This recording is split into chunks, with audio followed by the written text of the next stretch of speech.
ಆ ಅಮೂಲ್ಯ ಜೀವನವನ್ನ ನಮ್ಮ ಮಾತೃಭಾಷೆ ಆಗಿರ್ತಕ್ಕಂಥ ತಾಯಿ ಭಾಷೆ. ಆ ತಾಯಿ ಭಾಷೆಯಲ್ಲೇ ನಮ್ದು ಒಂದಿಷ್ಟು ಕಾರ್ಯ ಸಾಧನೆಗಳನ್ನು ಮಾಡಿ ಮಕ್ಕಳಿಂದ ದೊಡ್ಡವರಿಗೆ ಕೂಡ ಆ ಭಾಷೆಯನ್ನು ಕಟ್ಟಿ ಬೆಳೆಸಬೇಕು ಅಂತಕ್ಕಂಥದ್ದು ನನ್ನ ಉದ್ದೇಶ. ಕನ್ನಡ ಅಂದ್ರೆ ಏನು?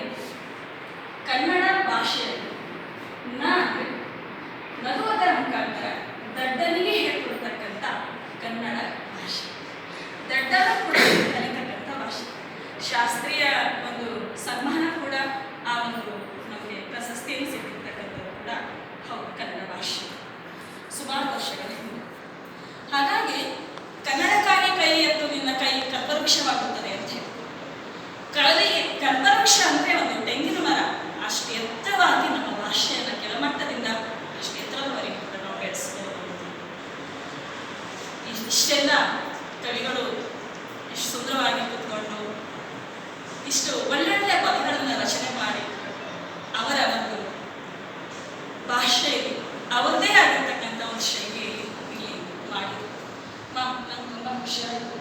ನಾನು ಫಸ್ಟ್ ಟೈಮ್ ವಾಚನ ಮಾಡಿರೋದು. ಸುಮಾರು ಕಡೆ ನಾನು ಹೋಗಿದ್ದೇನೆ, ಆದರೆ ಈ ಥರ ಕವನವನ್ನು ಬರೆದು ನಾನು ಮೊದಲನೇ ಬಾರಿ ಮಾಡಿದ್ದು.